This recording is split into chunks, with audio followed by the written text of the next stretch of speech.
Sometimes you meet people who make you think, yeah, something must have gone wrong with that guy or girl's brain development. And so, as a pregnant woman, you instinctively ask yourself, hold on a second, is there anything I can do while I'm pregnant to make my baby smarter? Yes, and the answer is yes, there is. And in this video, we are going to tell you what exactly you can do to support baby's brain development in your womb. Yes, this is Nathalie, a pregnancy and birth consultant and TCM therapist. And that's Matthias, a researcher and Science Geek, and we help expecting mummies and their babies naturally and science-based. So how can you make your baby smarter? Alright, so before we start, please keep in mind that the development of your baby's brain depends on several factors. There are maternal factors, fetal factors, and also placental factors. And unfortunately, not all of them are under your control. Exactly.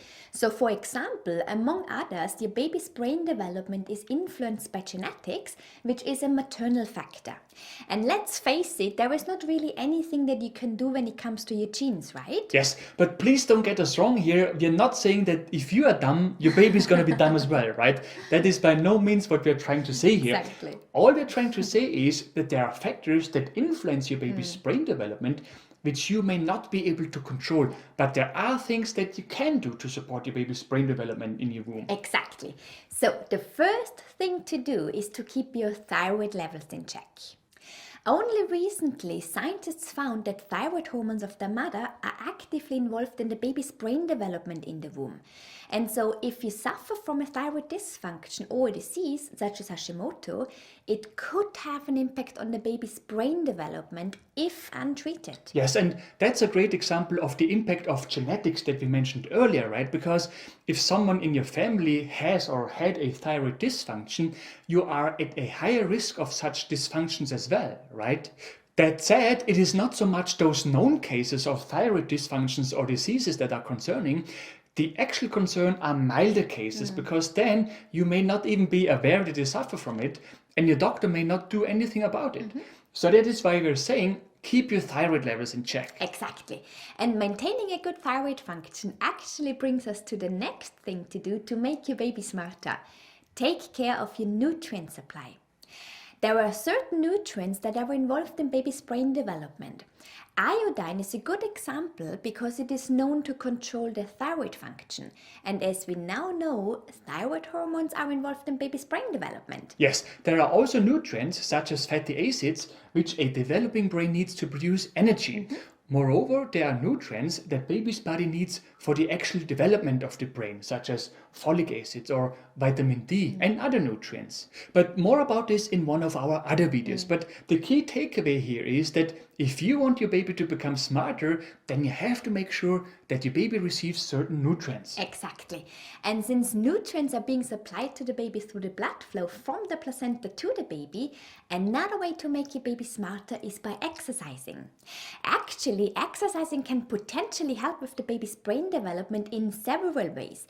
First, exercising can increase the nutrient supply, but also the oxygen supply to the baby. Yes, and second, some studies found that exercising also seems to directly support baby's brain development by increasing the number of neurons in the part of the baby's brain which is related to a person's memory and also to learning, right? So exercising could make your baby smarter because you sort of create a better environment in your womb for baby's brain development. Exactly. Talking about environment in your womb, the next thing to do is keeping your baby in your womb for longer. Women are often devastated when they are 37 or 38 weeks pregnant but don't see any signs of labor. Understandably, I should add. But the reality is that if your baby stays in there for longer, you give baby's organs time to mature before they have to work without the support of your placenta and your body in the outside world. Yes, that is particularly true for baby's lungs as well as certain reflexes, right? But also for baby's brain development. And so ideally, your baby stays in there at least until week 39. Unless, of course, there are medical problems that require your baby to get out of there earlier. But basically, if you're ever worried in week 38 that you don't see any signs of labor, try to see it from this point of view. A smart baby is what you will get in return. Exactly. The next thing to try is an aromatherapy massage. Now, it may be counterintuitive that this should help with baby's brain development, but here is why this seems to help. It is very well researched that stress and in particular anxiety can have adverse effects on the baby's development, including the development of the brain. Yes, but an aromatherapy massage is a great way to reduce that anxiety. There is even research about that. Because the combination of touch and scent has a profound relaxation effect on the mother that also extends to the baby. So it basically shuts down the release of those harmful stress hormones that may negatively impact baby's brain development. Exactly. The next thing to do is to take care of a good night's sleep. We are not gonna lie to you, it is still not very well researched in how far sleep affects the baby's brain development. But there is some evidence that sufficient sleep at any stage of pregnancy is critical for the development of cognitive and emotional functions in the baby. Yes, in fact, when it comes to sleep, it seems that it's not so much about sleep quality, but more about getting enough sleep, although it depends a bit on the person what enough sleep means. But like sleeping for 4 hours a night for a longer period of time will not be enough sleep, right? So yes, sleep duration is more important than the quality of sleep.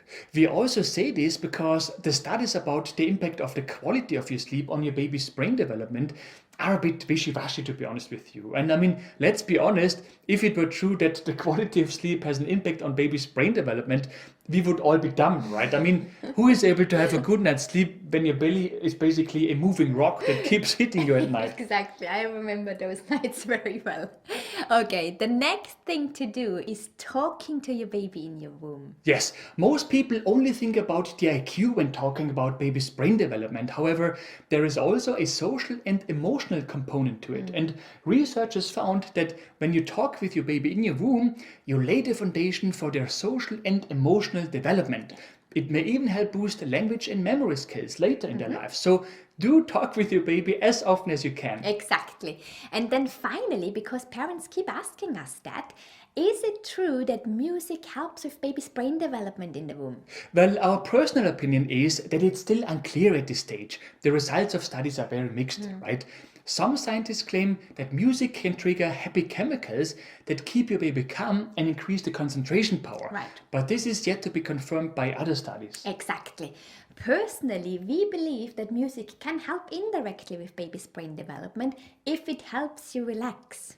Because then we have a similar effect as with an aromatherapy massage, right? Yes, but we are talking about relaxing music, okay? If you listen to heavy rap beats of people who mention the word mother more often in one track than I do an entire lifetime, that's probably counterproductive. Exactly. Now, keep in mind that it is important to take care of the basis in your body first before you try less important methods. In other words, keeping your thyroid values in check and taking care of a good nutrient supply, for instance, is more important than talking to your baby or than listening to music. Yeah. So these are the things that you should take care of before you do anything else. Exactly. So if you want to know which nutrients your baby urgently needs during your pregnancy, watch the video that pops up now. You can also find it in the description below this video. Right. If you have found this video helpful, we would be super grateful if you could leave us a like below this video. Yes, and for more useful tips and tools on pregnancy and baby related topics, make sure to subscribe to our channel and to hit the bell.